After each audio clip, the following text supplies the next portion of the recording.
Guys, this is a video about a software engineer who is no longer a software engineer.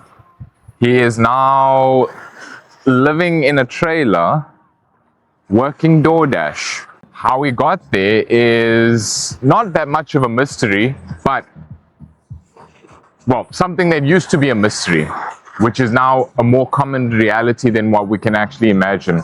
This is the real collapse because of AI. All right, guys, so our friend in California, he's got a great job. Well, he lives in California. I gave that one away too soon. Lives in California, wasn't expecting that this would happen, but eventually, I guess, as most of the tech companies are operating these days, they're not going to make it obvious.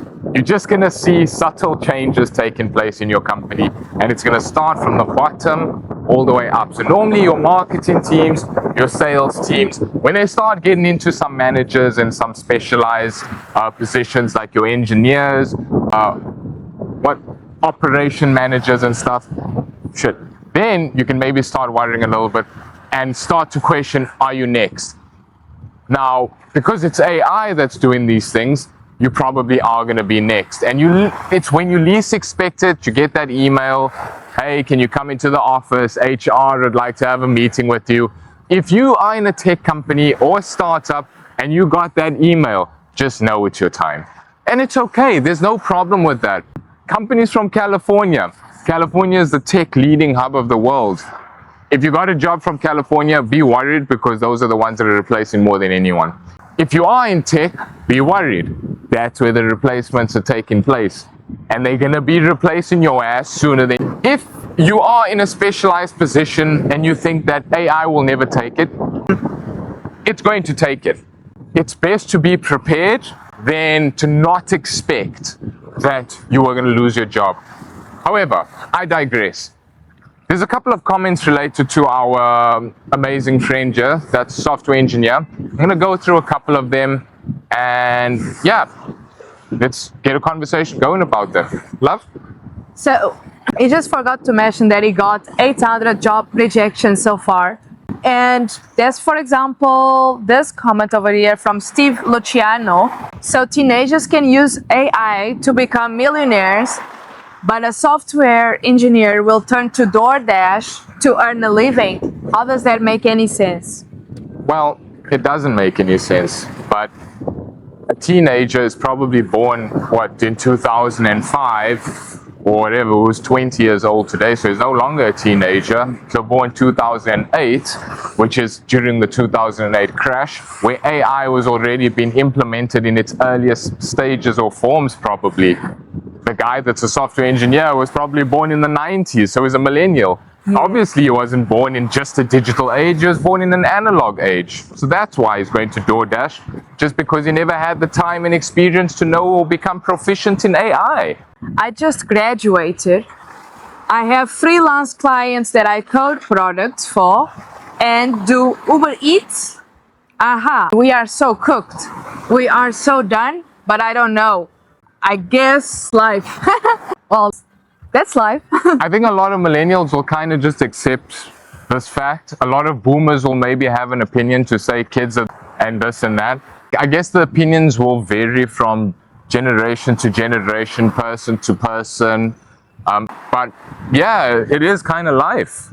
If you lost your job and you don't have the skills or aptitude to want to make something happen with the AI, best you learn AI or start delivering some food.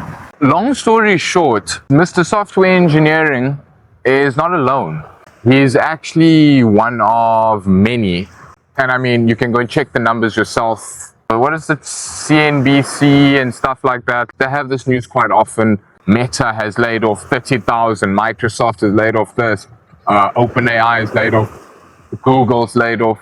It's like a common occurrence within the tech world. It's actually not surprising anymore. So it's happening. AI is basically coming for the white collar jobs. And you may actually just be one of them. So what I'll do, I'll use numbers.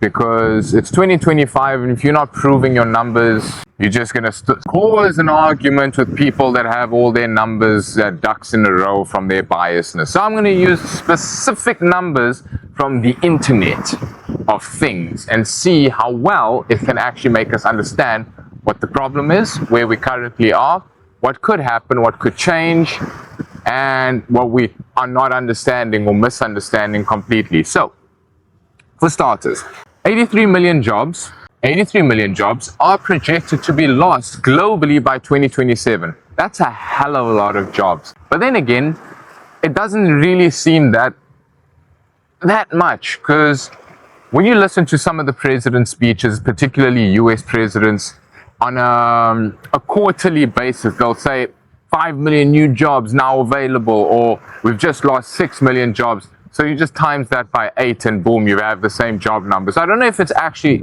a large amount of jobs. It is generally, if there is different jobs, that's a lot of jobs. But the fact that they're going to get lost completely because of AI, that's concerning. Not too sure how many people are going to be able to survive or pull themselves out of that one, but let's hope that they are able to, and they get the necessary means, abilities, and skills, just to keep by and keep by. In the USA, 45 million workers could lose their jobs to AI automation. Now, automation in and of itself is not just limited to AI. This is just a process. Automation is not AI. Automation is a process. AI is AI. And I think people need to not put the two together all the time, because they do have, I think language is important. So if we start misusing terminologies, people are going to misconstrue what is meant to be meant and start attaching definitions and meanings to stuff that's not related. So yes, in this case, AI automation will replace 45 million jobs by 2030. Again, now that's a lot. That is unfortunate. I was one of them. I was replaced just because an AI could simplify my task a bit better. I can't be upset about it. I was actually pretty chilled with it. It happens, I guess. And that's forced me to just start looking at more proficiency in AI, because there's no excuses. I mean, I could either sit there and cry or do something about it. I know a lot of people don't have that opportunity, so again, don't take me out of context. This is just me doing what I can do, and hopefully others that can will do the same thing. Last 2 points that I'm going to make is 14% of workers are going to be replaced by robotics, which is more of the hardware that is associated to AI, automation, digitization, tech, all those terminologies associated to the things that go on a screen as opposed to that go into a well-oiled machine. Those guys are going to get replaced, right? It is what it is. It's kind of, the employment trajectories are going to change. Working outcomes are going to change. The outcomes are going to be more to how AI can handle, manage, and do more than how humans can manage and do. Because humans will still be the input and potentially the output to eventually get to us humans, the experiencer. Because AI is not going to it's not going to have an experience of these things unless it becomes conscious and sentient, which is something else for another conversation later, or a future that we are yet to experience. Last but not least is software developments that will be taking place. Anything and everything that you use uses software. Even your radio. I don't know who uses a radio anymore, but there's basic engineering there, or engineering that's associated. The development in software tools is going to change the way we use these tools, and the more the tools change, again, outcomes were going to be vastly different.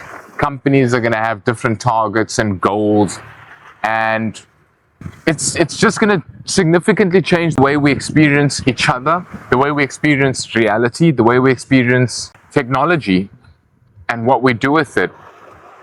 So yeah, I guess it's something to kind of look at. Again, not be blindsided by it or have your pants down when these changes take mass effect, because the mass effect, let's say June 23 is the day that things are switching off and we're going into a new system or process. If you're not that person that's also looking at or deciding or trying, hey, I don't want to be that statistic on June 23 that's going that direction. I want to go in this direction. best you pull your socks up, pull your pants up, and get focused. Lock in something that is necessary for tomorrow and not irrelevant from yesterday. You may be the difference and the change that is required. There's a few things that I guess, just to wrap this video up in a nice way to make it seem like it makes a lot of sense. So one of which being UBI, Universal Basic Income, has been something that's been teased throughout the years, I guess, since the 2020s has started, you know, especially since COVID has taken place. Like UBI was more of a discussed thing, and it's always been teased but never fully implemented. Some countries are testing it out. I don't think they've fully implemented it yet, like China, South Africa, where I'm from. They're trying to actually make it a thing. It's not a thing as of yet, but they're trying to make it into a thing, right? Most people still think that a chance or a shot. I'll tell you straight up right now, you do not. You never will. You never, ever, ever, ever will have a shot to beat artificial intelligence unless you become more intelligent than the intelligence that is artificial, which it's impossible to do. AI is learning at a rate that is second to none.